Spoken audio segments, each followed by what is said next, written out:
Hello, everyone. My name is Eileen Serlin, and I have laryngitis, so please bear with me. But I'm very happy to be presenting for this ADTA conference. I'm a dance therapist and I'm a psychologist, longtime dance therapist. My start was as a folk dancer, Israeli folk dance. So I really did not need much persuasion to understand the importance of ritual tradition, folk traditions in healing. Now, our presentation today will be international because I'm joined by two colleagues who share some of this belief system with me. And in a moment, I'm going to show you the PowerPoint and we'll start.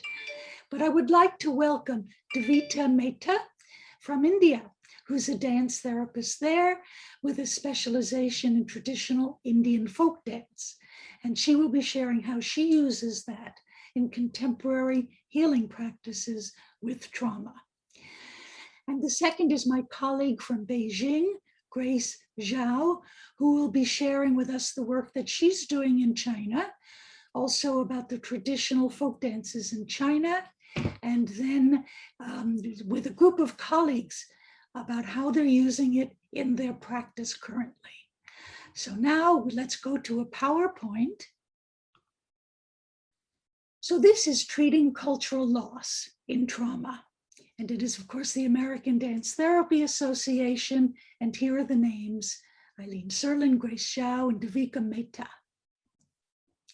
So as an introduction, mine will be both introduction and a short presentation of my own, that ancient healing was known for a long time, that traditional cultures used community members to commemorate seasons, planting, gathering, ritualizing emotions during weddings, births, deaths, regulated conflict and harmony in groups, and that it helped participants find their place in relation to the world around them, the community, nature, and spiritual cosmos as well. A little bit about current traumas. I've been very involved in working with refugees, working in China, working in Syria, working in India, in England, Israel.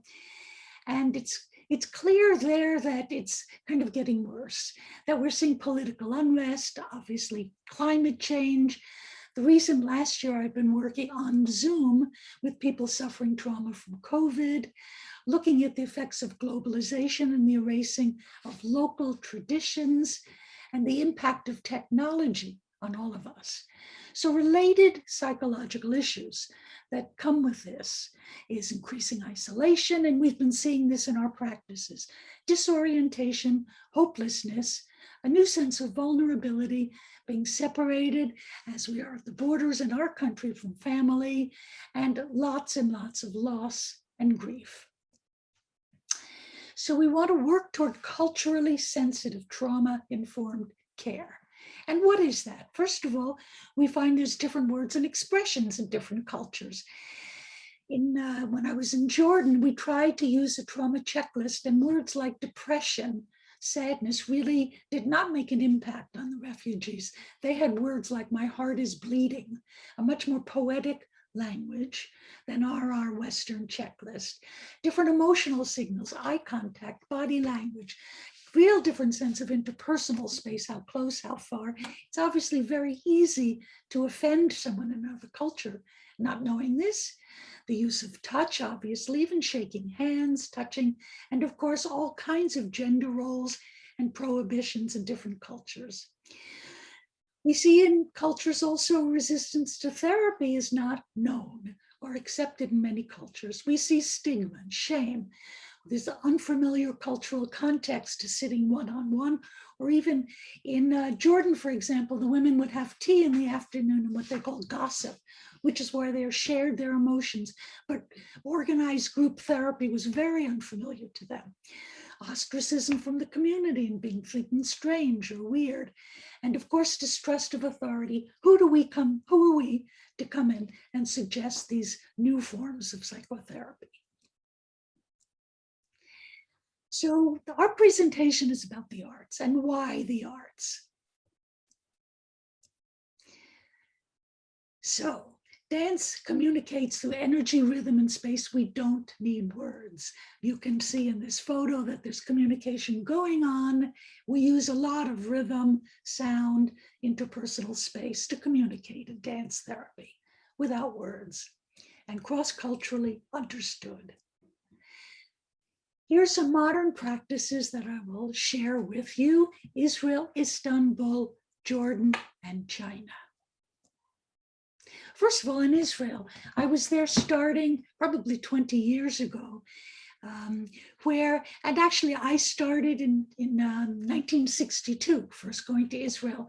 I was in a youth group, and we used dance really much as a motivator to really help us energize about, we were building a new democracy, building a new country now. Israeli folk dance, I was surprised to understand, is actually a modern invention based out of ancient dance forms. The Romanian hora, use of symbols. We were picking grapes in the field, we're in Habonim, and dance was used to motivate, to build strength and resistance.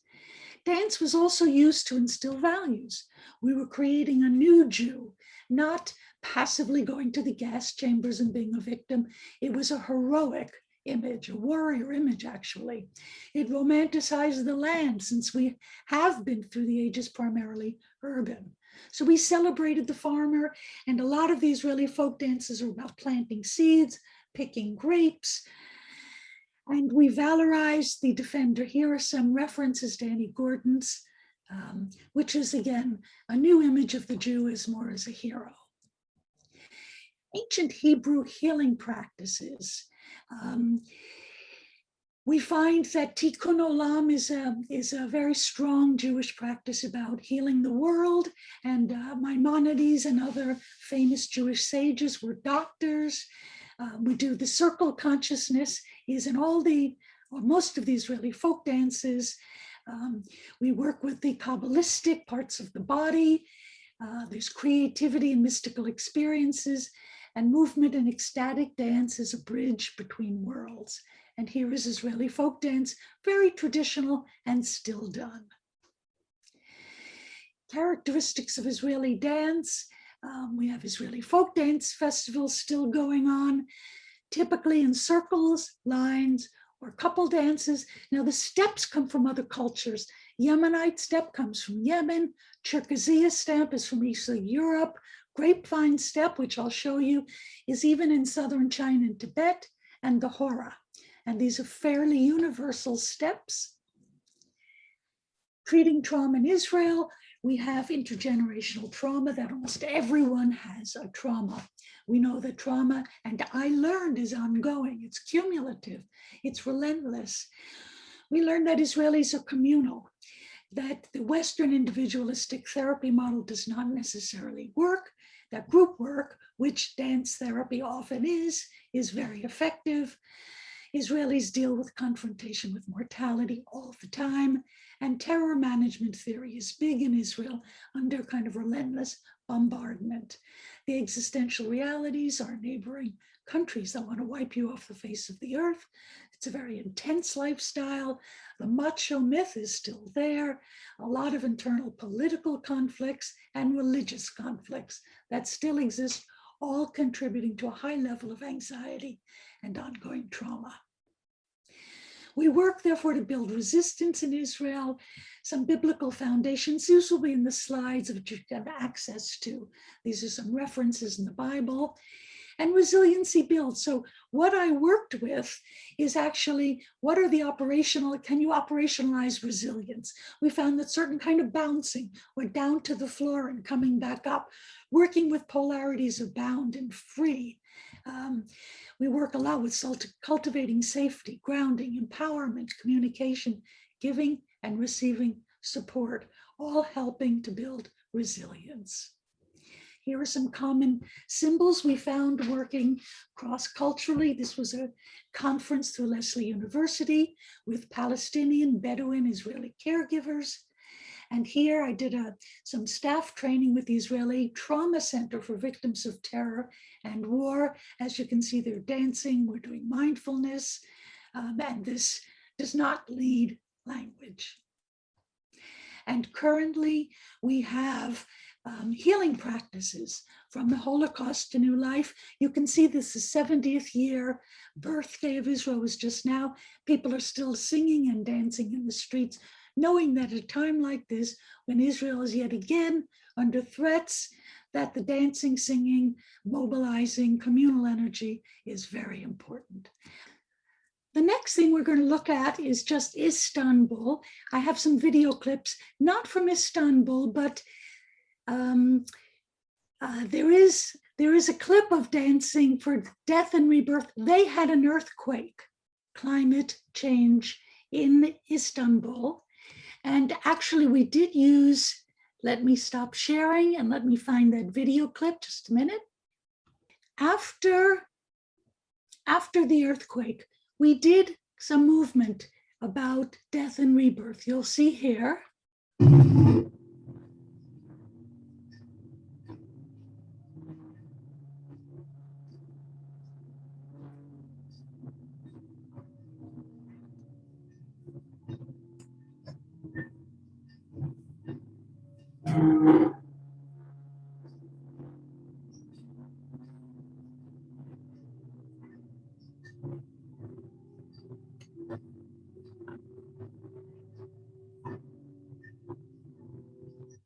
That's just a short version, but they got a chance to write about movement and how they found movement is a very helpful way to express the loss and grief. And so let's go back to the PowerPoint here. And now let's look at Jordan. So these are some of the traditions in Jordan. You can see here's our group.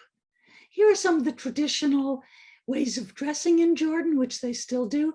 The tree of life symbol, and we do a lot with feeling your feet in the earth and the tree. These are very cross-cultural symbols. Here is a map of Jordan just to get oriented. So what I'm going to show you is we used the debka, which is a very traditional Arab dance, and we use that to open and close the conference. There's a spiral dance, and then we did a community dance, which I'll show you. So let me find those on the screen here. So this is the debka. As you can see, this is always you have sort of the best. He was actually not the best, but the community decides who the best dancer is. And we were the guests, tried to follow. And it, like everything else, is kind of a combination of a circle and a line dance with footsteps that are not unlike Greek folk dancing, Israel folk dancing, but generally it's a men's dance. So the steps are fairly heavy.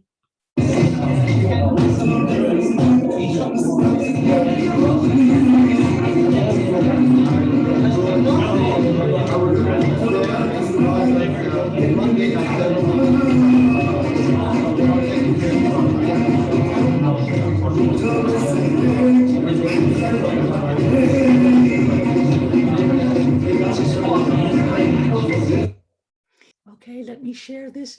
This is kind of the use of dance in the community. We were at a school, we did this at a park. This is a local, he's an Indian singer who works with healing and song around the world, lives in Gandhi. He was with us with the Syrian refugees, and we're at a school with the children, singing one of Nemo's songs.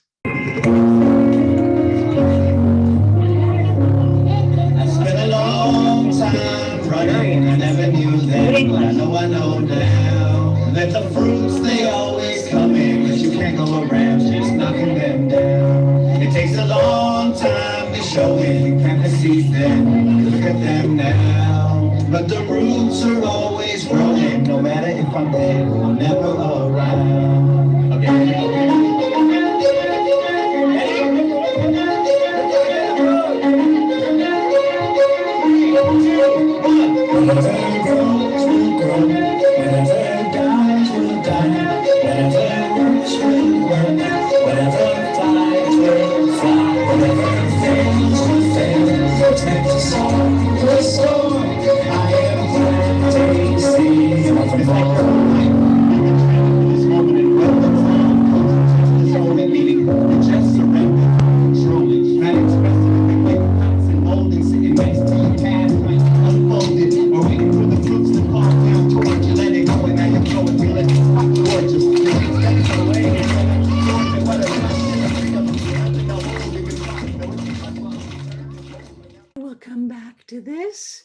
So that's a bit of a community dance there. And let's go back to the slideshow. Let's see what's next here. Okay. And then let's look at a little of what we did in China. This is before Grace comes in. Some of the traditions you can see here, we're in Yunnan province here. Actually, this is where there's still a lot of folk traditions. Grace will tell you all about some of the ethnic groups that are still there. Here we are in the class. There's me, there's Grace, dressed in native clothes. You can see that dance is still a part of it. And here we are doing improvisation by one of the lakes. So I just wanted to show you a little clip of Tibetan dance. The translator in one of our groups teaches this, what he's calling Tibetan group. He lives in a small village near Tibet, and it's remarkably like the MAYIM step. So I'll show you that in a moment. Here we are. So just have a look at the steps. Here. 2, 3,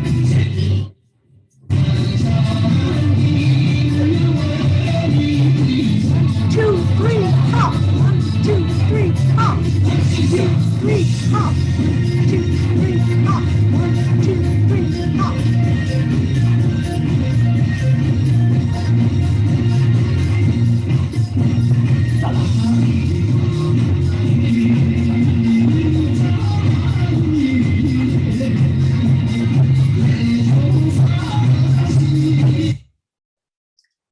Okay. And I'm going to go straight to, let's see if I can find this here. The next one that I'm going to smile about, because we're going to show you the MAYIM that we do there, that we began to use as a warm-up.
Okay, so you can see that there's actually a lot of similarities with the Tibetan dance.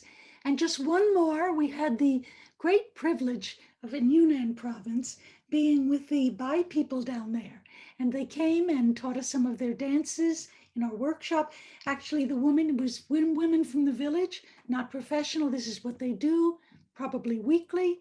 And they brought the clothes that they wear for their dance. They don't go to a gym. And here we are with the Bai dances.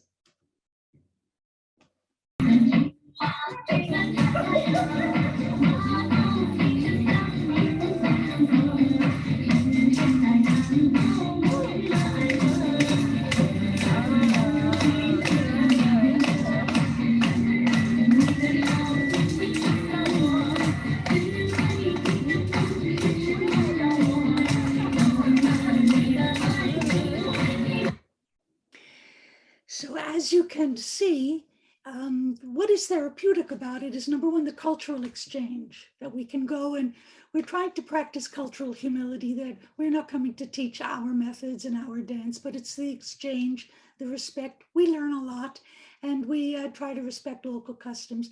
But also what you can see is the real importance of community dance, village structure, and mental health, emotional health, that really goes with having a sense of place and culture that's lost in all this cultural loss. So now it's my great pleasure to turn it over to Grace Zhao, who's my colleague and friend from the China Institute of Psychology in Beijing. Go ahead, Grace. Thank you, Eileen. Hello, Eileen. Hello, colleagues, dear friends from near and far. Hello, ladies and gentlemen, dear colleagues. This is Zhong Ming from Beijing, China, sending you greetings to you all. I'd like to invite you on a journey of discovery with me in a nation which starts from loss to resilience. China is a nation with 5,000-year history, yet with a war to peace ratio at 17:1. 17 years of war, 1 year of peace. With so much loss and grief, resilience building is a matter of importance. The word dance in this country means a man holding tails of a bull and dance a religious ceremony in order to seek wisdom from above for helping man to settle disputes on earth. Otherwise, they have to resort to war. And so man,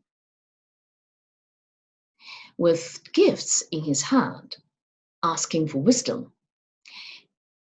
That's what dance means, or movement means. It is a way to troubleshoot and problem solve in ancient China. And it's recorded in charts with different symbols. But it's lost over the years of history. In this presentation, you see folk dances and also you hear case sharing from some therapists. Let's start with the folk dance. In this map of China, you see the ethnic groups' folk dance are marked, and 6 or 7 of them are chosen for your review.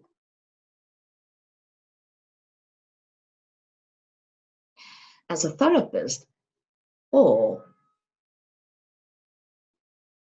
as a volunteer in the field of healing, we all know that building safety for a client is the initial step. And different psychology schools will have different ways of building trust and safety. With DMT, building trust starts with slow motion, even with no motion. So a variety of folklores dance in China could be chosen for that initial start for building safety and trust.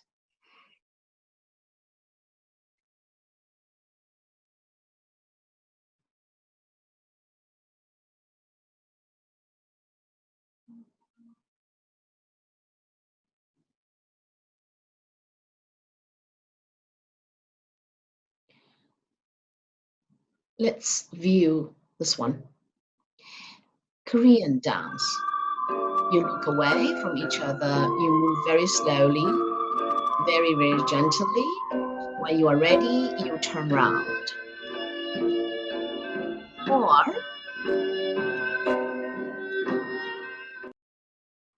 you could connect with nature with a bit of a violent movement, like embodiment of eagle, embodiment of horse, or horse riding, or horse trotting.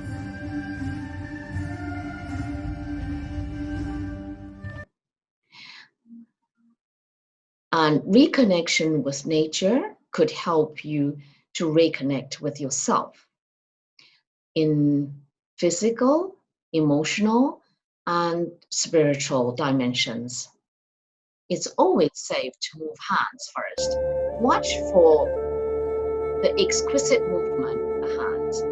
And you could play with fingers as you work with your clients in China. Of course, you can work with different parts of the body with folk dances. For emotional connection, the initial joyful moods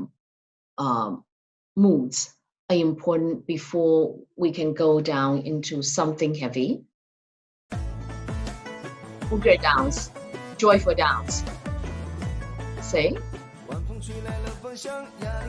Look at neck.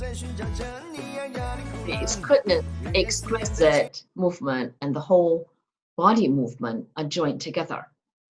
If one rejects to connecting to physical, to body level, and to moods, it might be helpful to start with a religious dance, as in Tibet. People in Tibet will look up to heaven and look down on earth and shrug the shoulders. They welcome death as a new start of a life journey. So that's a shift of perspective. If your client could connect to self, to nature, and the next level might be connecting to community, to groups.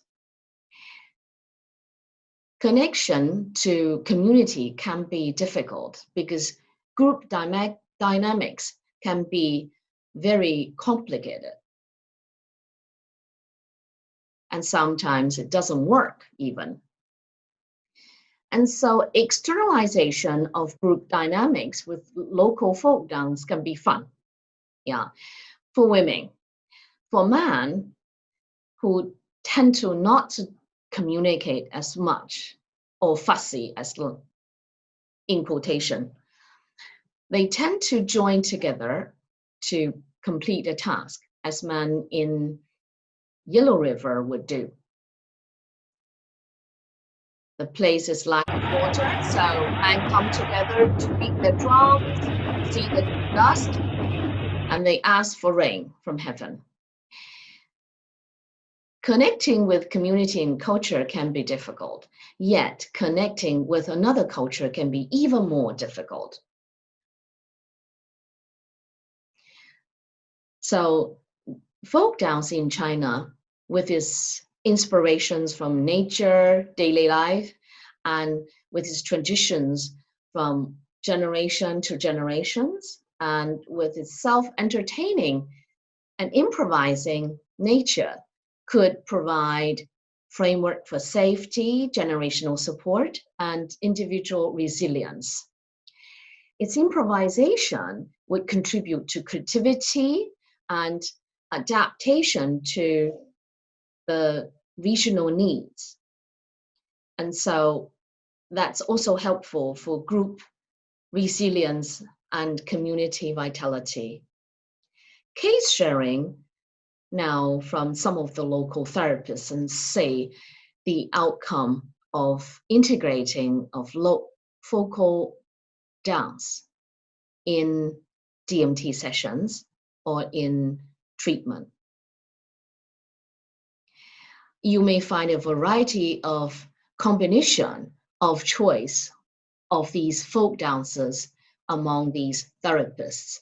Could be Korean dance, could be Inner Mongolian dance, could be the Dai dance, could be Uyghur dance, or could be this religious dance from Tibet, group dance or fighting dance, or this one, integration of ballet with folk dance in China. This is the Chinese version of Romeo and Juliet, who loved one another but could not stay in marriage, so they died and became butterflies, which is the symbolic ending. Working with different clients, Jiping and Pei Pei, they work with children. So let's hear from them. Hi, 大家好。 Hello, 我是 I'm 焦 Jiao 基 Jiping. 我在中国的河 I'm 北向你 sending 们问 greetings 候。 from Hebei, 我 China, 是一名心理 and I use folklore elements like fan and its wheel movement. And I 让我 work with 尝试 one 跟 of 这 the 个小来访者 8-year-old 进行 boy 了一个缓慢的间 to 接的 connect 一个互动，其 with the 效 little 果非常 boy 的好， in a 对我 gradual 们接下来的 process 咨 to 询 build 有了 relationship 一个很 with 好 the 的开 boy. 端。 And the little boy returned to school after working 5 times with me. This is one session, just mini one. And I'm mirroring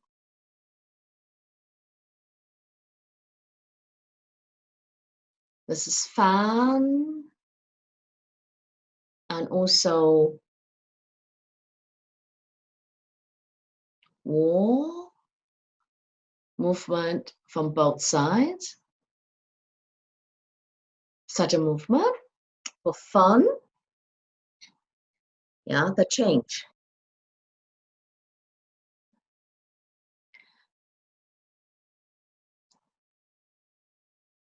Wall. Trying to escape. Moving forward.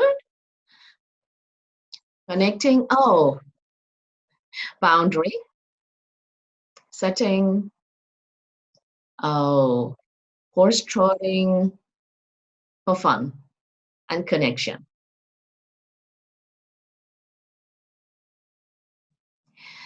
Pei worked in minority ethnic group regions. Her way of helping her clients, especially children, was to play different ethnic group music. So when she played music of Hui and children, even though little girls would pretty humble and they would try to project gestures like a way lady, like this. They would want to review their beauty, and that builds their confidence. And when music switches to inner Mongolian dance, and children naturally would switch to shrugging shoulders, and they start to communicate with one another, like inner Mongolians would do. When Tibetan music was played, children would sing, their shoulders sway from side to side and flow in the region, in the classroom. And so she helped children building their resilience and confidence with music, folklore music and dance wisdom, switching from one to another, folk dance. Jane and Chao Cui, they work with adolescents. Jane would use dying dance, this S shape, the bound flow, symbolizes the adolescents sometimes found that they are trapped in a circle and they don't know how to find their identity, and they somehow get lost and they want to find a way of escape, but somehow they end up walking in circles, and then they still want to find new directions, often fail, so they still find themselves in this twisted shape. So when I work with these adolescents group, most of them would like to reveal themselves and they want to connect with each other. They seek attention from the group. So I would be using peacock dance, female and male peacock, so they can embody peacock and then dance with one another to express their longing for communication. Also, in Mongolian dance, as they try to move their arms in the way as the eagles do, 既是优美 as 自由的， swallows 又是充满 floating 希 to 望 south. 和束缚的。 It is full of freedom and also inbound flow. Yeah. Chao Cui would make use of local dance like 用安徽花鼓灯的一花些动作，鼓灯 让他 in 们 Anhui 去 province in 体 central 现 part of 去感 China. 受那个民 For 间的女孩 adolescents, 走在田 we 埂上， would like them 红 to 灯民族 connect with 的那个女 local 孩走在田 Anhui 埂上那种 culture 婀娜的 to 风摆扭 sway 的这样的一种 like 感觉。 willow 那 tree 当 as 她去 they 体验这 as 类动 young 作的时候呢， ladies 她的内心的心 walking 境 in 又 the 在 field 感知 and 安徽 going 人、 for 安徽的民 local 间、安徽的农 agriculture 村民族下的 labor. 女孩子的那种美美的 And it 秀 was 气的这样的 exquisite and very feminine, 那 enjoyable. So she's helping adolescents to connect with local community and its culture. Wang Huanran, working with adults, and she is from Beijing, a marriage therapist, and also a local learner of DMT. And she worked with hotline social workers for days and months. And she found them they're very tense with their shoulders, with their arms. So I invite them to try to project movement as how they would reduce their tension. So one of them would do something like this.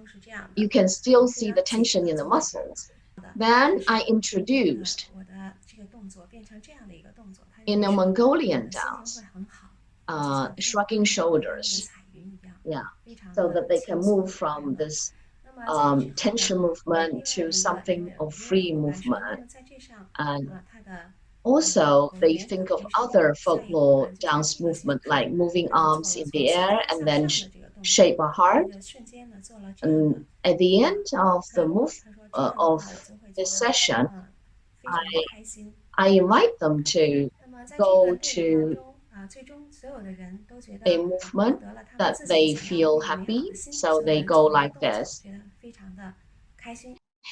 I work with maybe the most difficult group or one of the difficult groups.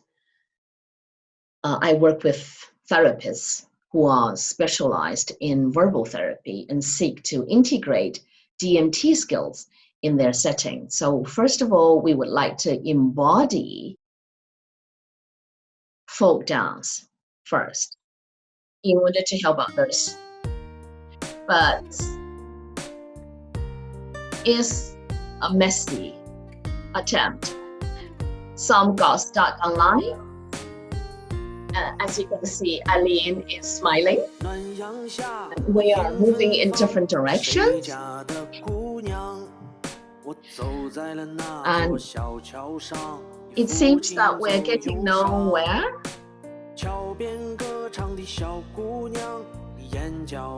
But in fact, we wanted to do something really, really beautiful for doctors in coronavirus in Wuhan. We would like them to reduce tension in this way, as Jane demonstrated. We would like them to move their joints a bit so that they can have some tension relief. But Jane got stuck as we try online. You know, that's therapy. Anything can go wrong. But Jane, see if we can do it right. It's like that.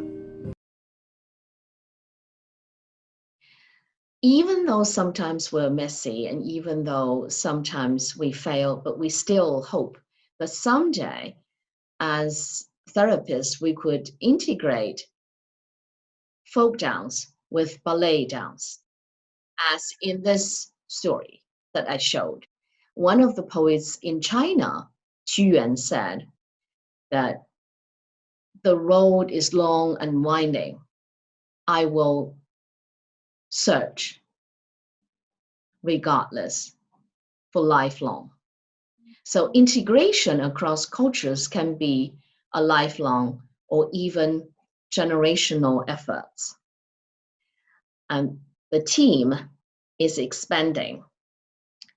Those who are willing to help to redeem others from loss to resilience. And we may start with blind spots, but we still embrace opportunities. And sometimes we do succeed without tax. Hello everyone, we are a group of therapists from China. We are sending you greetings. To those This who are is fighting our in India group attempt and who are to come up fighting with in a the movement. coronavirus. Blessings to 大家好，我 those 们是 in 来自 India. 中国的治疗师， And we 我们 come 向印度 together 在疫 as 情当 folk 中的 dance 朋友们送去 dancers 祝 would 福。 do. 我们是 We first of all 金芳老师、 call on each other 扎克老师、 and 山地老 is 师 to、get everyone on 张 alert 曼老师、 and to get ready for tapping on their fullest potential.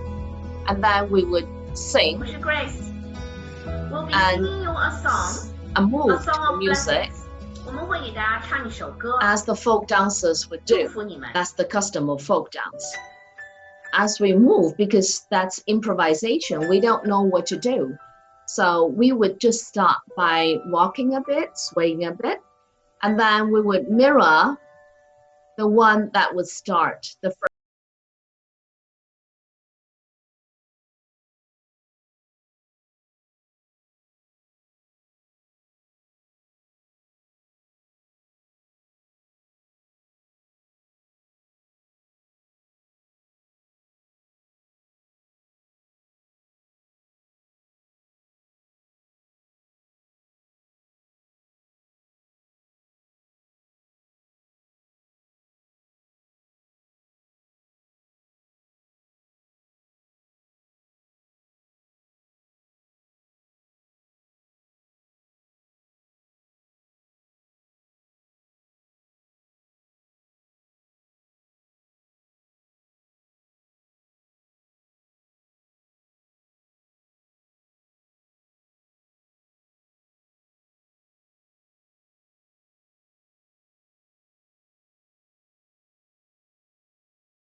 So we continue like that. And then finally we send blessings to those who are fighting in India. So blessings to those in India and blessing to those around the world.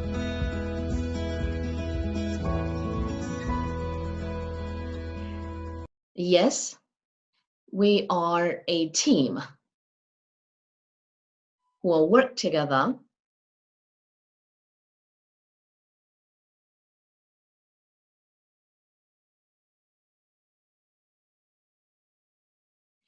if you're interested in joining us in helping people to recover from loss to resilience, you're more than welcome to join us. Thank you. And I'd like to give special thanks to Aline Celine, who had provided help for many therapists in China, including me, and CIP with generous support over the years of training, and for ADTA for arranging such a conference. Thank you. I'm Grace Zhou, sending you greetings from Beijing, China. I'd like to share with you how therapists in China apply different elements of folk dance in China in a variety of DMT sessions.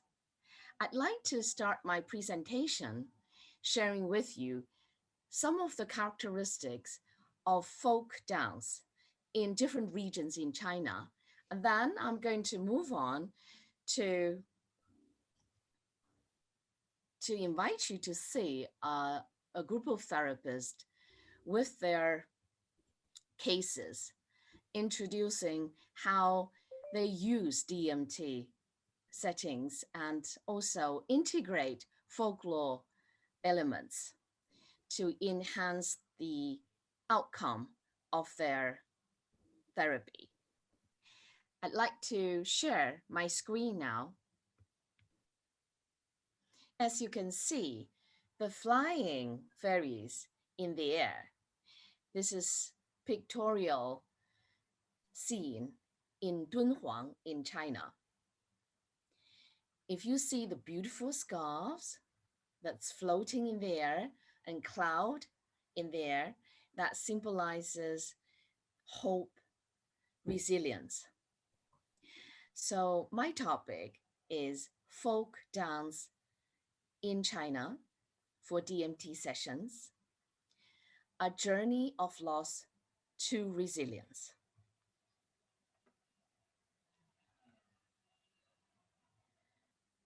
A group of therapists in China try to apply folk dance in DMT sessions to help people who suffer from loss and help them, accompany them in a journey from loss to resilience. I'd like to share folklore dance in different regions of China first, and then I'm going to share with you how therapists use all those local folk dance elements in their treatment of their clients or in their attempt to build a better community.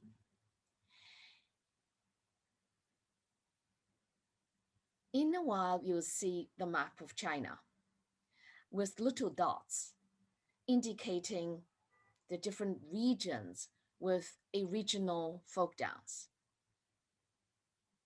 And China has more than 56 minority groups.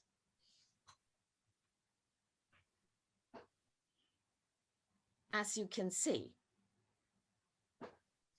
Han dance. This is from Tang Dynasty, dating back to 960 AD.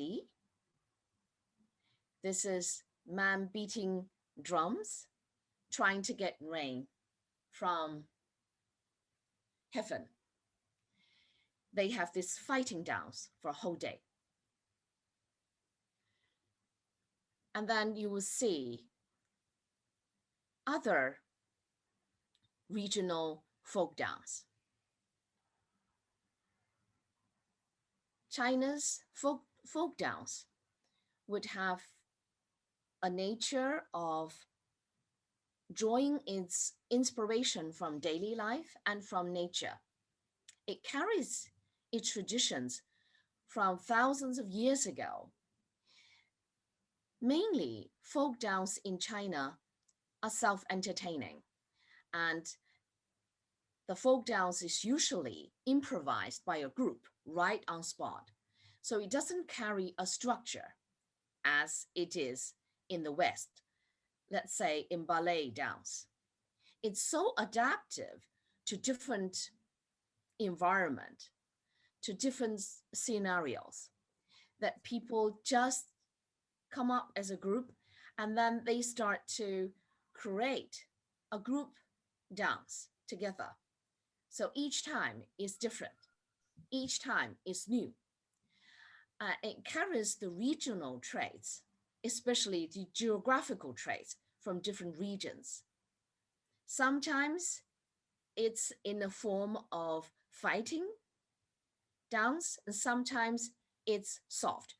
In most cases, it's a combination of both fighting qualities and also the indulging qualities in Laban terms. This is the Han dance that I showed you. This is Tibetan dance. People from the very cocktail of China, that region, and they usually dance on snowy mountains. Mongolian dance. They dance on grassland and they go on horse riding. As they go on horse riding, they see eagles. So many of the regional dance would incorporate different elements in their life, what they see in nature, what they do on daily basis. This is Uyghur dance by women, and they tend to move their neck very quickly, and so and also their waist. And this is a way to connect with your emotions very quickly. Later on, we'll show you how therapists would make use of Wugo dance to try to help their clients. And this is Korean folk dance, which is very good for balance. They have their drum at the side of their body and then they turn round and round. And this is from Tibetan, a therapist, Jane, from southern part of China. She is trying to dance.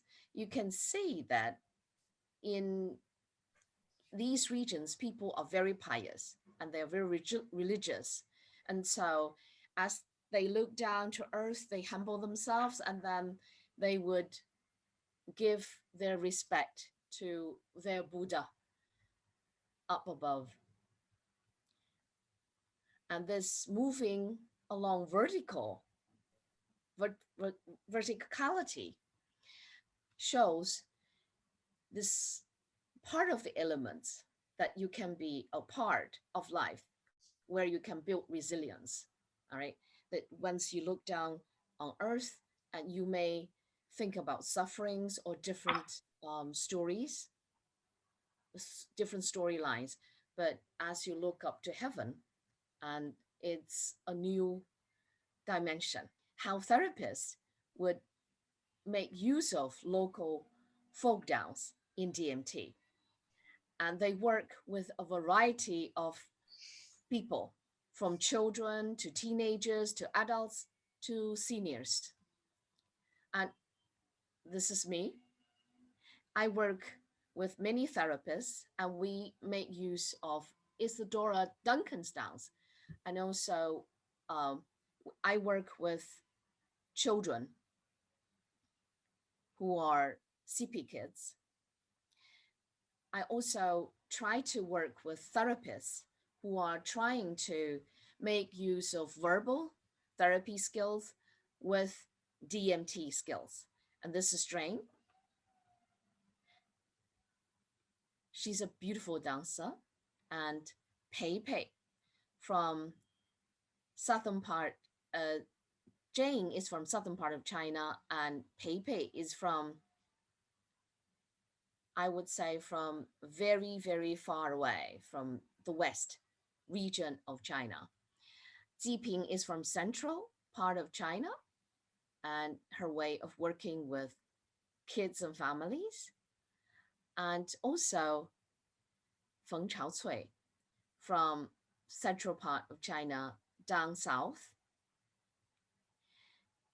She will share with you about how young ladies make use of traditional hand downs, very feminine one, as they work in the field. Wang Huanran, she herself is from a minority group, and she is very, very creative with her use of folk dance elements. She would be using Wugo dance, or she can be using a variety of her local dance. Yeah, as you can see, and she helped people suffer a lot in the quarantine. I'm going to show you the Inner Mongolian dance by Jane, and how Inner Mongolians would see eagles and how they ride on horse. And I've shared with you that Chinese folk dance usually has a combination of soft strength and fighting qualities.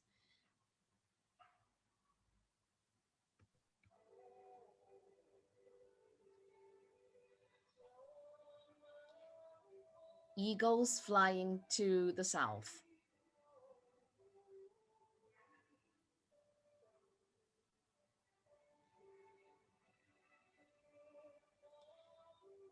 Skies and lands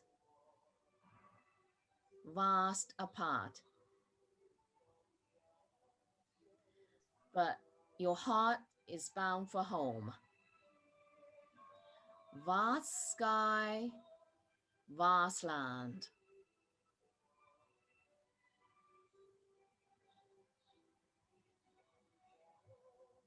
My heart still bounds for home.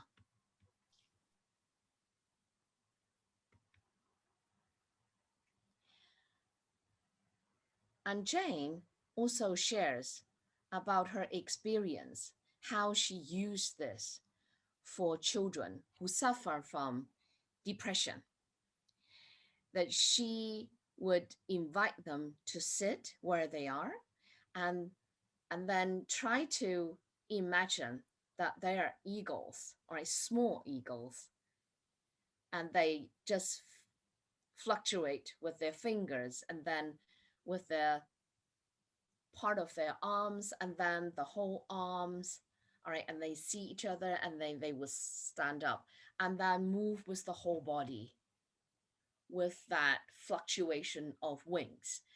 As they work and stand up and fluctuate their swings, they open themselves up, and kids love that. Teenagers, as they are shy, and so she started to help with them. And as she played the music, some of them are very familiar with this music, and so she has this fighting dance, but she got very soft and gentle qualities, and then combine the two. So kids loved it, and then later on they can switch to fighting qualities. Yes. Feng Chaocui from southern part of China is showing how she used huadeng in southern part of China.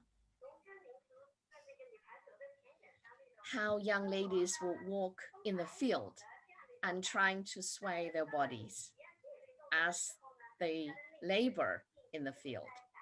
And she is sharing how you use this to help her students to build their confidence. She also shares that as she teach dance, as she engaged in DMT sessions with teenagers, she found that swaying and also other elements in folk dance are very helpful to build confidence, especially for the teenagers who are very shy. Pause.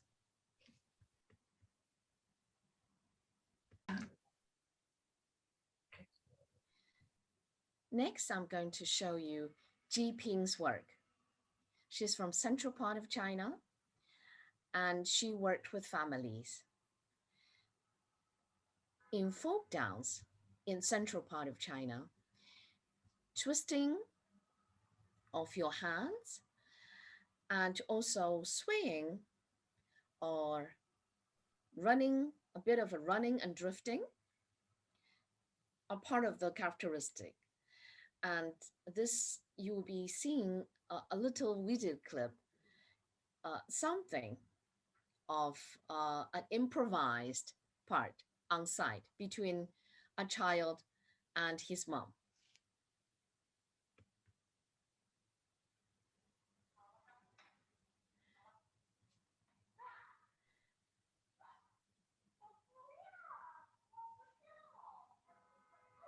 It's a play between the two.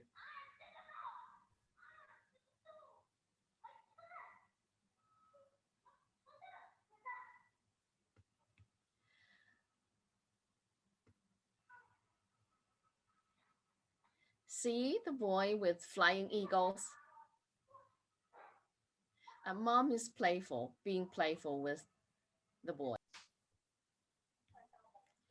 This is Pei Pei from the west part of China. She is saying that she used Mongolian dance, shrugging your shoulders, to help her kids to interact with each other, because this is the way that inner Mongolians would interact with one another, and they would toast with one another as they shrug the shoulders. In quarantine, people get very, very stiff with their body. So she used this to help children and pupils in primary school to loosen up their body, yeah, to shake up a bit. But she would use it in a nice way, in a soft, again, in a softened way of a fighting element in a Mongolian dance. Now I'd like you to see how one therapist from minority group, Huan Ran, help her clients. She make use of different folklore dance in a variety of settings in Wuhan quarantine, and also after the Wuhan quarantine with professionals in the field. Yes, with social workers who are very stressed out with their work. Let me show you a video clip. Pause.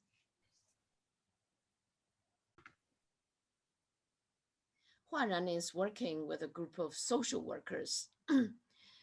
They have to handle hotlines in flood in Henan, and they have to help people who are very stressful in the quarantine. Still, some of them are still in quarantine. And so she's using Uyghur dance to shake a bit off their neck, because they have to sit for a long time and handle phone calls. And then she asked them to make a dance on their own. How do they feel after they handle the call successfully? They have to move their head a little bit, to shake a bit, in order to feel. And then they would do something else. They come up with like wings.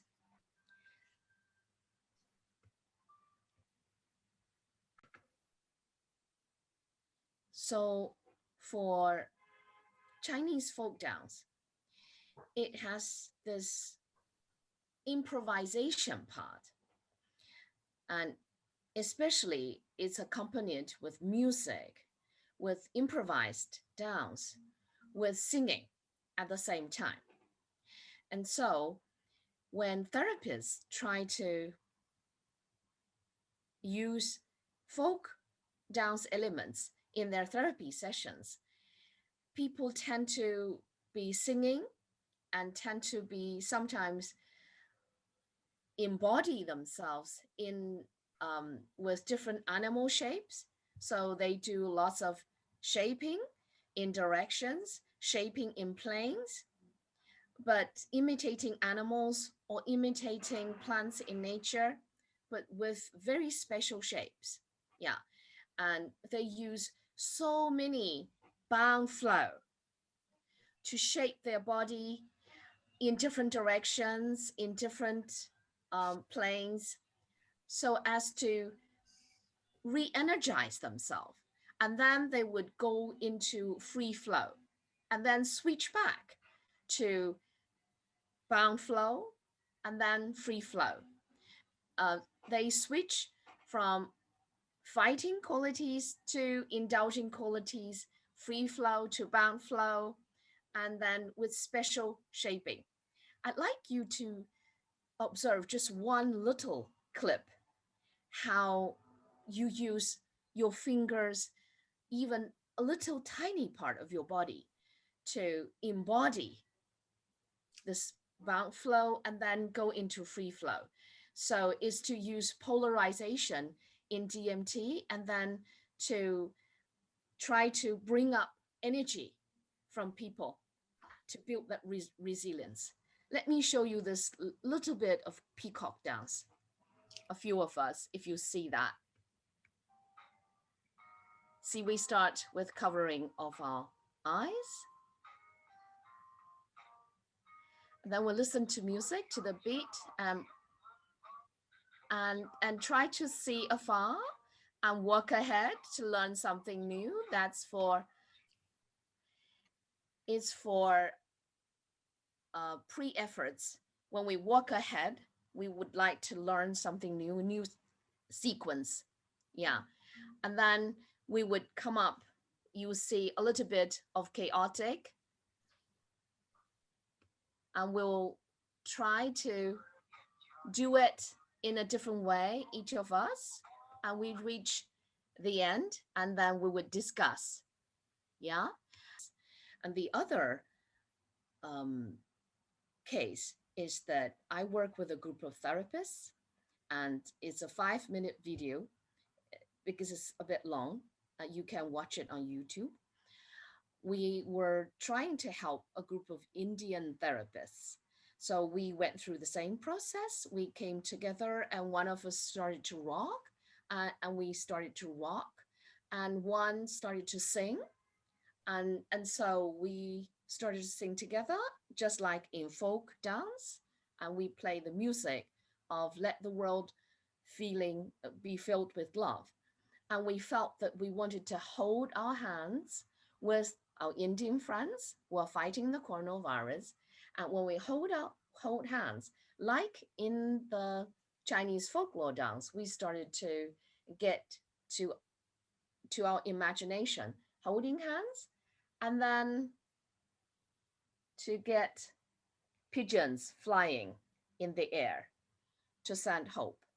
So we followed exactly the same process of improvising with folk dance in China, getting together as a group, and whoever wants to start, and we will observe the process. Everyone started joining in, and little by little we built one. And it's a 5-minute video clip sending blessings to therapists in India. Hope you get to see the video in YouTube. And this is just part of the team.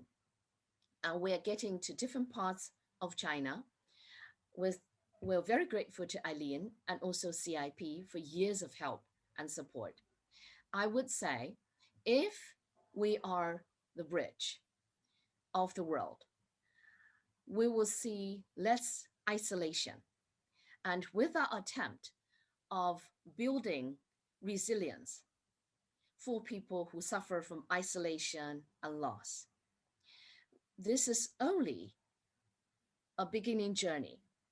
This is not the end, to quote Churchill. This is not the end. This is not even the beginning of an end. This is the end of a beginning. I'm looking forward to joining you and seeing you joining us in building a special life that would help people to recover from loss to resilience. So can we join our hands together and walk along this path from loss to resilience? Thank you. So it's my great pleasure to introduce my new friend and a wonderful dance therapist from India, Devika Mehta Kadam, who's a dance movement therapist. She's registered with the Association of Dance Movement Psychotherapy in the UK and the Indian Association of Dance Movement Therapy. She's the program head for the postgraduate diploma program in expressive arts therapy at St. Xavier's College in Mumbai. And she's on the faculty for the diploma courses in dance movement therapy. She is the co-founder of Synchrony and the founding board member of the IADMT. Also the regional director of Southeast Asia for the International Association of Creative Arts Therapy International Education and Training, representing her work in India at international conferences across the USA and Europe. She's contributed to the article on development of DMT in Asia. Her areas of interest are embodied indigenous knowledge, neurorehabilitation, and adolescence. So it's up to you now, Devika. Look forward. Thank you for that, Eileen. I'm just going to share my screen. And there we go. So very quickly, just going into understanding why I'm calling it navigating the known unknown is just from this work that we've been doing is you know where you come from, but you also don't know where you're going. And that for me is really symbolizing cultural loss and the trauma that comes with it, because there's so much repression that happens in our narratives, in our stories, things that we choose to look at, things that we choose to forget, things that we have no control over.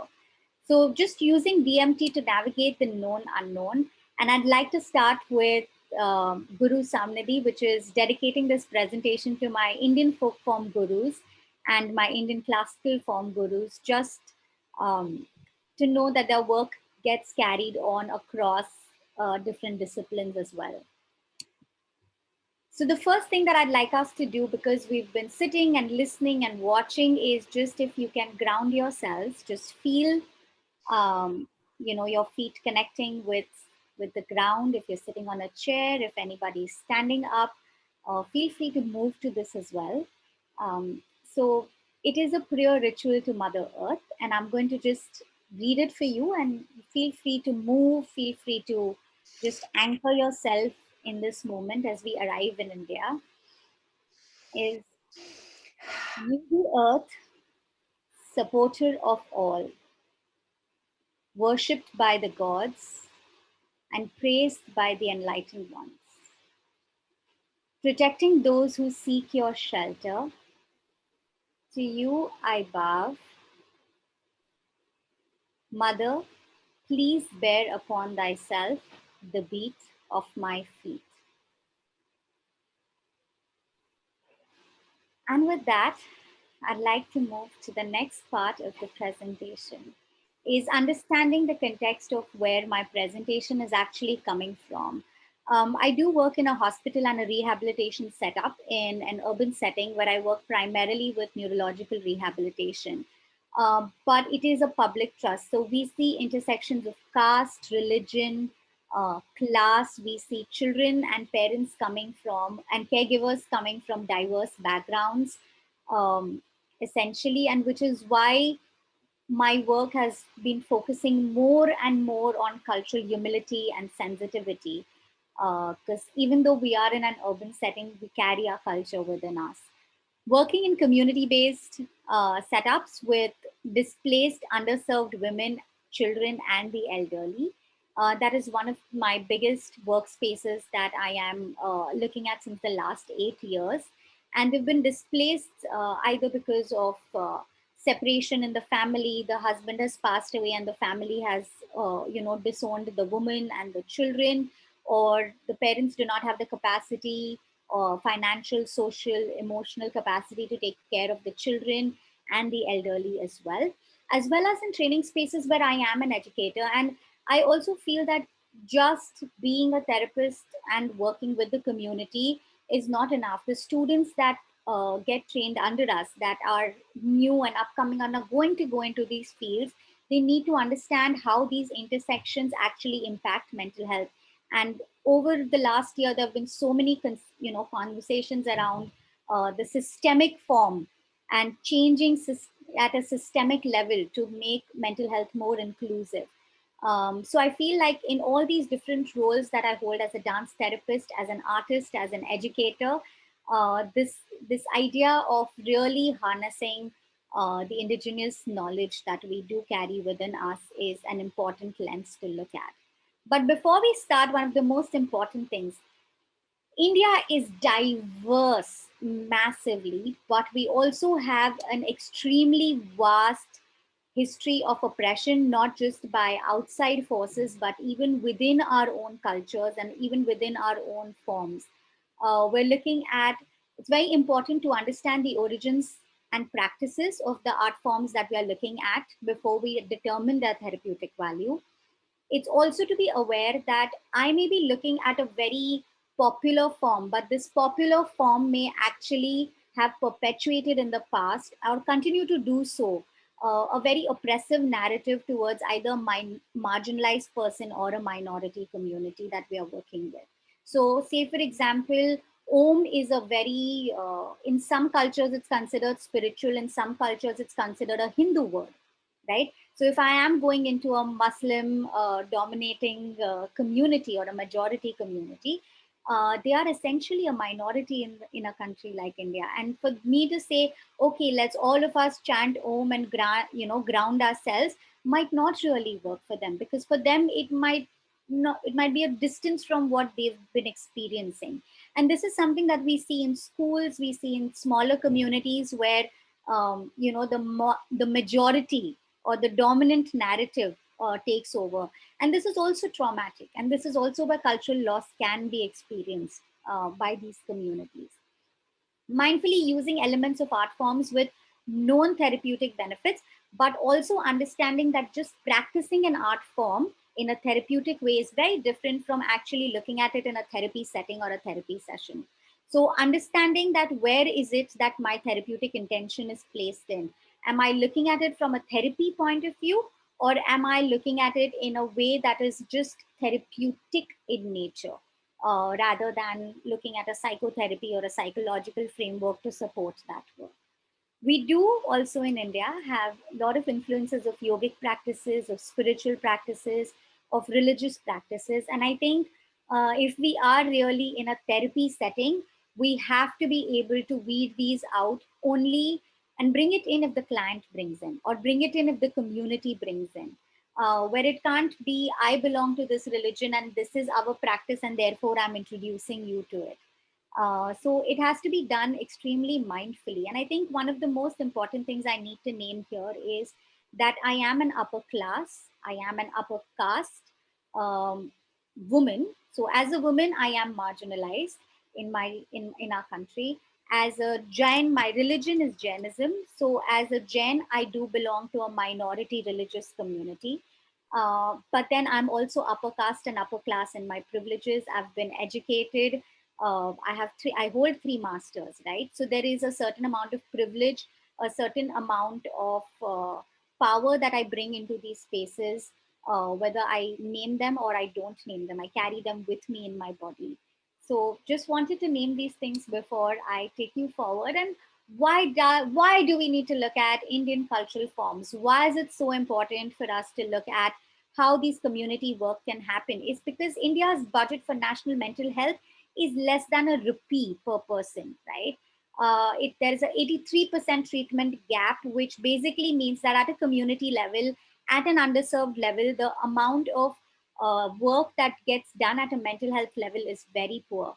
If we look at the trained mental health professionals, there is 1.73% per 100,000 people, and where the density is more in the urban cities, in the first tier, the second tier, you don't get that much in the rural community spaces. And this is from a very recent mental health survey. So why do we look at Indian folk forms, right? Because they dance because they must, not because they are looking for dance therapy, or it's just their way of life, right? And this rhythms of a million rural feet is something that stuck with me through my training in folk dance when I was visiting these communities and learning from them, because it's of the people. It is a reflection of their regional ethos and how their life is and how they're looking at the transitions of life and the nature's cycle. The dancing is extremely spontaneous. People come together, they hold each other, they mirror each other very naturally without mirroring being a technique for them, right? The prayer to nature, to God, but they're not just trying to say, please God bless us, but they're also saying thank you for the abundance. And the focus is a lot more on the collective and not just the technique of how they're moving. The work that I do is indigenous based, very trauma informed, because if as you can see, I do a lot of work with children and women And it has to be intersectional. We can't remove the intersectional aspect from the work that we are doing as DMT in marginalized or underserved populations. So the dance movement therapy context that I am talking about is we're looking at one is symbolism, right? As I'm sure Grace has talked about and Eileen has talked about, is that there is archetypal symbols that are present, symbols of power. If you can see the picture, I've sort of blurred it to protect identity, but if you can actually see it, you can see the children in the pose of Shakti, right? And when I ask them, what does it mean? What do you think does, what is the power of a woman? These are all boys who are representing Shakti and saying that, you know, we've seen women do 1,000 different things. They can, you can see one of the boys who's facing on the side, his eyes are big, almost like, you know, like that anger and the, you know, at the, all the injustices that women face. So yes, there's a lot of symbolic work that can happen to understand each other, to build the work that we are looking at building in terms of the trauma experiences that they've seen, they've witnessed. You know, these young children have witnessed their mothers being physically abused, or, you know, being, you know, violence is a part of their culture, or how they've grown up, right? Also creation, right? The humans have this beautiful power to create, and the more you create, the more in touch you get with yourself. That's the belief that I have. So with dance movement therapy, we are constantly creating with our bodies, we are creating with our narratives, and the beautiful concept of intersubjectivity. In a country like India, the work that we do has to be based within the community and the social fabric, because you're not taken away from it, you don't exist outside that fabric.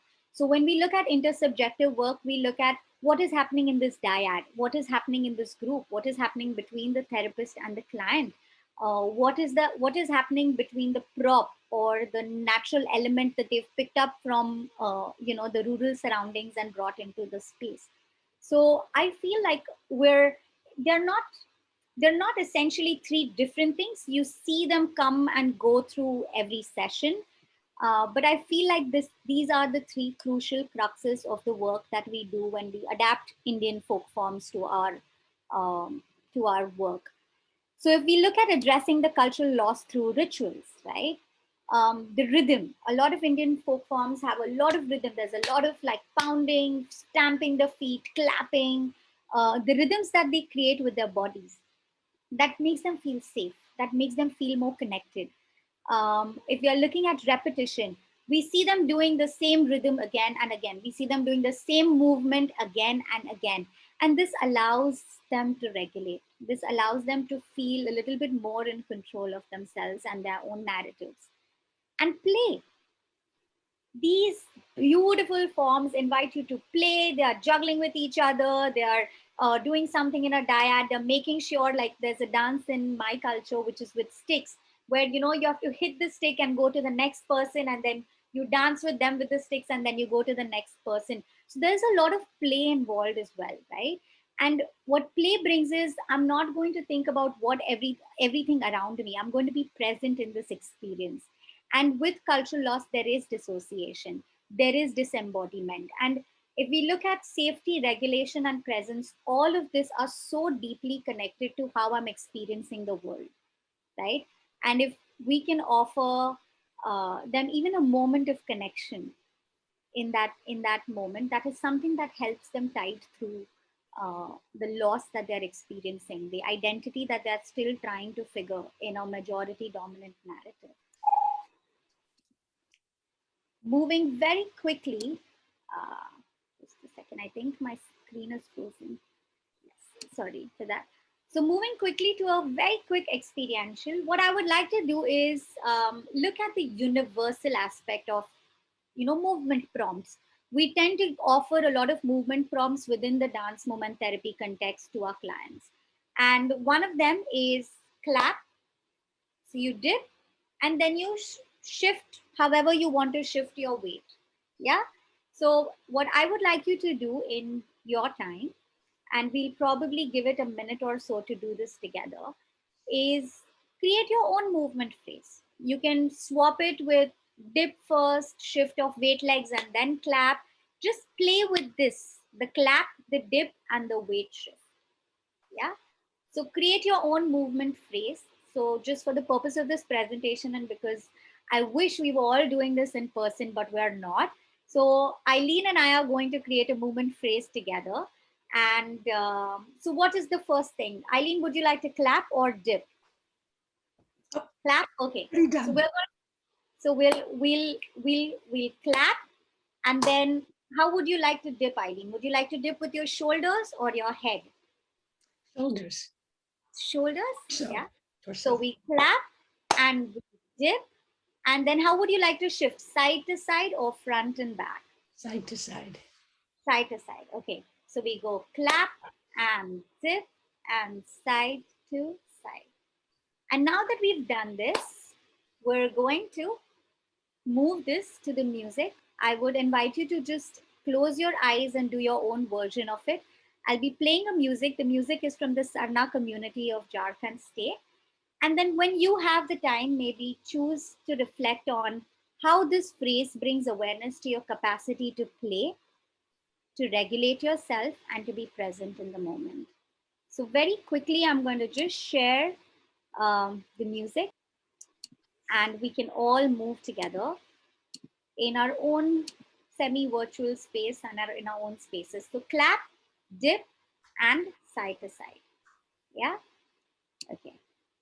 So starting with this.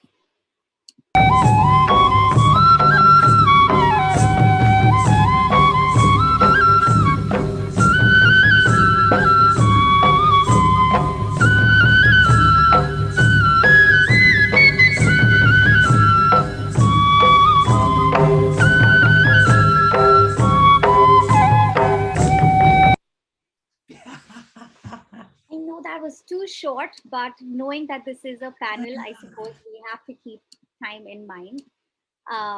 But yes, so just very quickly, I'd like to share a moment of connection that I experienced, just like a small anecdote. I was working with these women who were sort of displaced because of domestic violence, and we were we it was the season of monsoon, and monsoon is in our villages, they pray a lot for rains to come, because recently there have been enough droughts and famines, and there have been a lot of suicides that have happened. So a lot of women have lost their husbands, they've lost their land because of these suicides. So that's the group that I was working with. And one of the things that they did was that when it started raining, they made sure that we leave the room. You know, in the dance therapy, we are very particular about the safe space, and it has to be a room. And we actually went out in the rain, and we did like a movement session for 20 minutes getting wet. They wanted to feel the rain, and then some of the movements which they used were, sort of looking up at the sky and like spinning in circles, almost like playing, like, where they lock their hands into each other. It's almost like the Scottish Cayley, when you're just sort of locking hands and going round and round. And there was so much play. They were jumping, there was a bounce, and there was a very clear shift in their body experience. Till now, their bodies were very low, very grounded. They would use a lot of swaying, but this is when they started using the jumping rhythm. This is when they were running, and they were, like just hitting each other and falling in the mud. And you could really see how they were bringing in movements from their own experiences of that season into the space.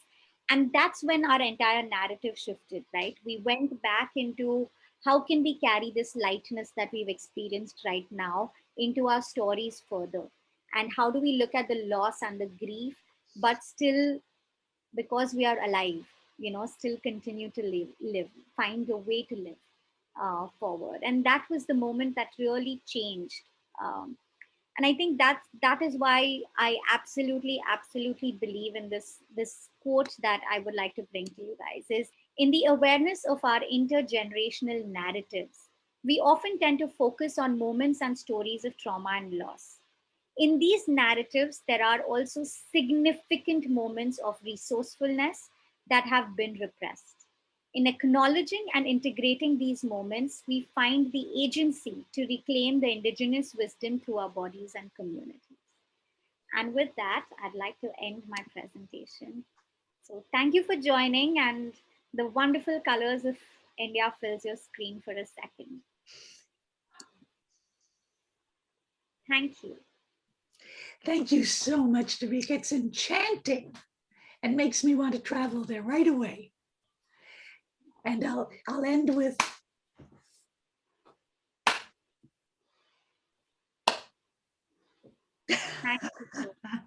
Thank you for sharing that dance with me. So now the three of us are here from all far corners of the world. And this is such a pleasure to see all the different dances that come and all the similarities and differences. So we're going to talk about our theme in terms of 4 questions today. And so our theme, as you remember, is using traditional dance and cultural forms to work with the cultural losses associated with increasing trauma around the world, cultural trauma. So our 4 questions are, the first is, what are the forms that each of us uses in our work? And the second, what are the archetypes that we tend to see? The third is, how do we apply this in our work? What is the direct correlation to the way we work? And the last one is, what are the similarities and differences that we see? And let's take approximately 2 minutes for each question. So about the forms that we use, what do you think in your own work? Okay, so in India, we tend to use a lot of dances which are either in circles or they're parallel lines or intersecting lines. And if we look at its relation to, how we use space in dance therapy, we are looking at peripheral uses. We are looking at whether the clients come to the center, if they're facing each other, they're from different genders, what kind of relationships are they building in the group work or in the community work. So there are a lot of like circles, spirals, and lines that we see in Indian folk forms. Grace? Interesting. I would tend to see lots of forms, natural forms in nature. For example, people naturally would form a triangle line, like the swallows that would fly from one season to another. They would travel across the sky in a shape of triangle, and one swallow will lead the whole swallow group. And the other is, in addition to that shape, I see a lot of straight lines, and then circle, and then wave, like sea waves. People come and jump from their own line as maybe a group, two lines, and then you see it's like popcorn, and one pump out, the other pump out, the other pump out, and then they form another one. So it's like individual. Do I go individual? Do I join the group? And do I go collectivist? So it's, kind of switching from one form to another. So it's interesting. And then you have another form. Yeah, thank you. So my version of that, we talked about forms and archetypes, and I'm not sure of the difference because I think of them as very similar. So when I think of forms, but I also think of archetype, and I think of my teacher, of course, Ermengarde Bartenieff, for whom the spiral was one of the most important natural forms, occurs in nature. We do a lot of spiral dance. And in the video clips I showed, it's Istanbul, Jordan, Israel. Now, they're all Middle Eastern countries. There's a lot in common. There are the very much always the circle dance. We also work in lines, advancing and retreating. But we also, and again, I think of those as movement, process, archetypes. And then I'll just say one more thing, especially in the Israeli dances, there's a lot of mimicry of nature. I think, Grace, you're going to talk about maybe the horse dances, but you see a lot of agricultural forms in the Israeli. We do picking grapes, we do planting and gathering, scattering and gathering kinds of movements in the Israeli folk dances, so that they, like Laban did, they celebrate patterns of work. They celebrate the land and agriculture and the seasons very deliberately as a sort of framing the ideals of the new country. When I think, Eileen, that takes us even to the concept of what is it that we are celebrating, right? Or what is it that we are looking at? And I think the forms mirror the transitions that we are taking, because yes, we do have dances which are about sowing and harvesting. Yeah. So, but back to that point that you were making, in a sense, that does take us to the work, because I think how does that relate to the theme of the conference?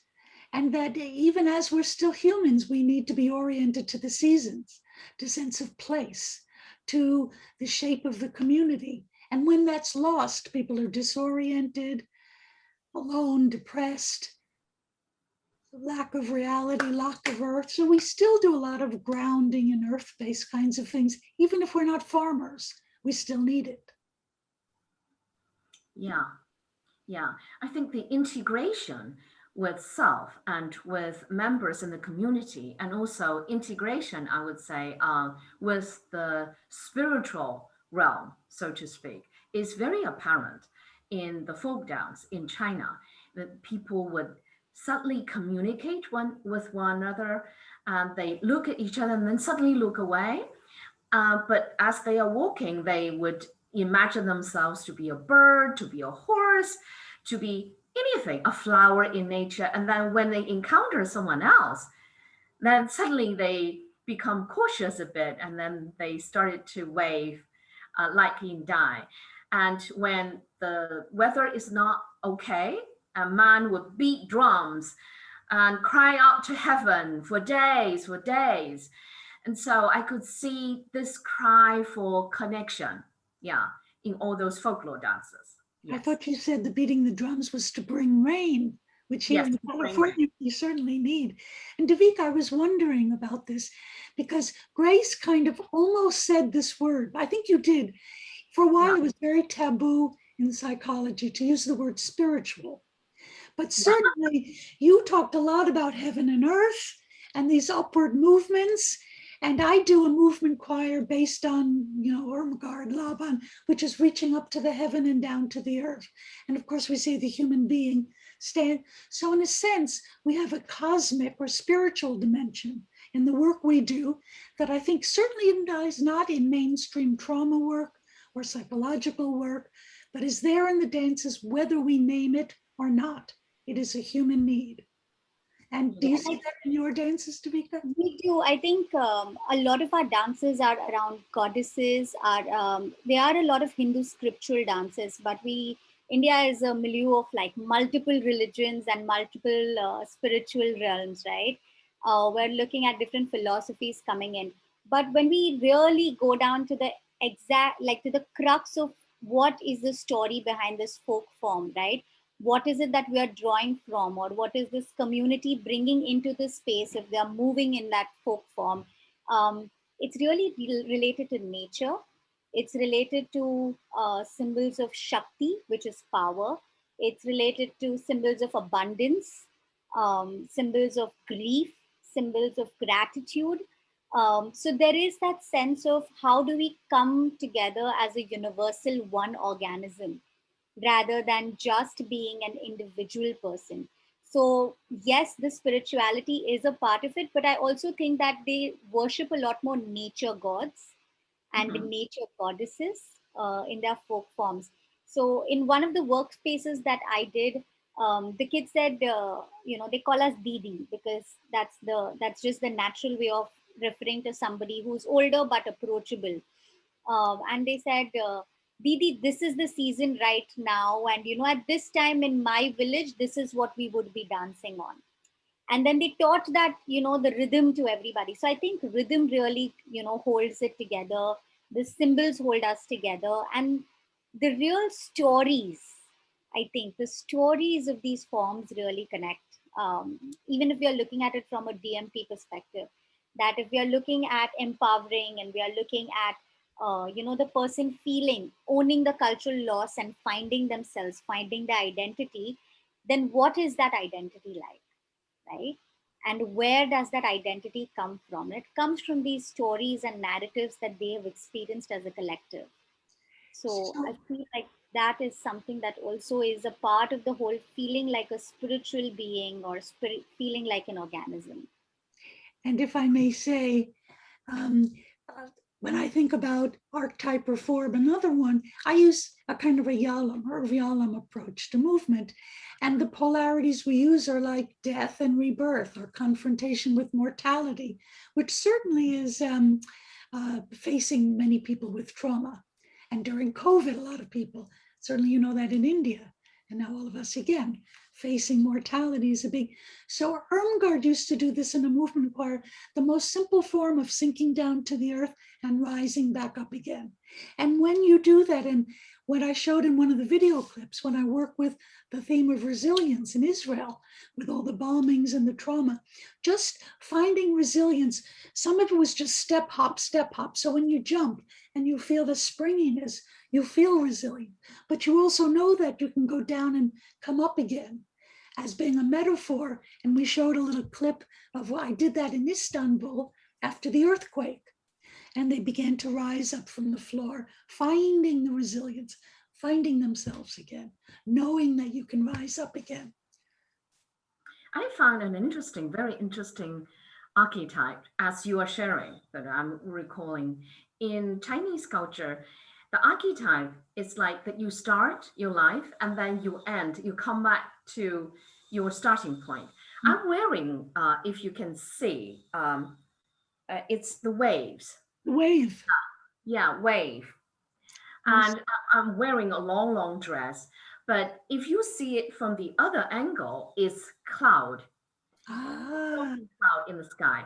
So in this culture, the people would see that people are born, in water, right? You come up from water and into this dry land.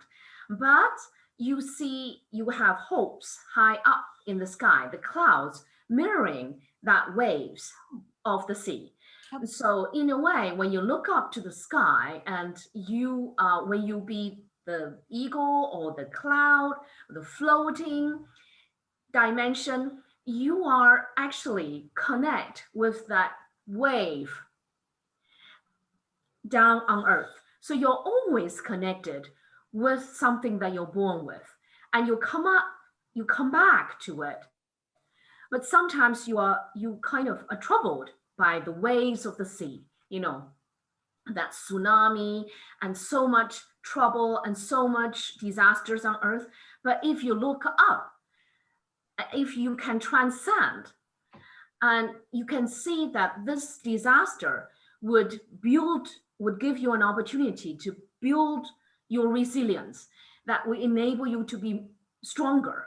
And so going back and forth, from the beginning to in crisis is opportunity, right? yes, it's crisis and opportunity. And I don't know if we have time, but can I just share a very funny little story, which was I was working with the theme of death and rebirth, I think, in a class in China. Yes. And I think I told them, so they were improvising their own little drama around it. And they came back. And first it looked like Romeo and Juliet, which is, Western culture. At the end, they die. And that's the end of the story. What I started to clap. And I said, wait, it's not finished. That got reborn. Reborn is butterflies. Yes. They went around the room as butterflies. I said, there's a big difference between our cultures. Yes. Yes. No, but the rebirth system is very common even in like a lot of Hinduism scriptures, where you're reborn. Even Jainism has this concept of reincarnation and rebirth. And I'm thinking when we're thinking of cultural loss and trauma, we do die identity deaths, right? We kill our culture to fit the dominant culture. When we've been displaced because of climate, when we've been displaced because of any kind of war, when we've been displaced, like some of the displaced children that I work with, they've been displaced because the parents are no longer able to cater to them. So there are so many different deaths that they are mourning, but they're also being reborn. Yes. And what does that rebirth look like? And how can we use DMT for that? Really, really. Yeah. I'm afraid we might be out of time, everybody. Dhanyavad, shukriya. Dhanyavad, shukriya. 是库巴，再见，祝福你们。 Chen to Fabi and said, and I will say, shalom. Shalom. Shalom. Shalom. Shalom. Shalom. Toda rabah. Toda rabah. Toda rabah. Toda rabah. Yes, sir.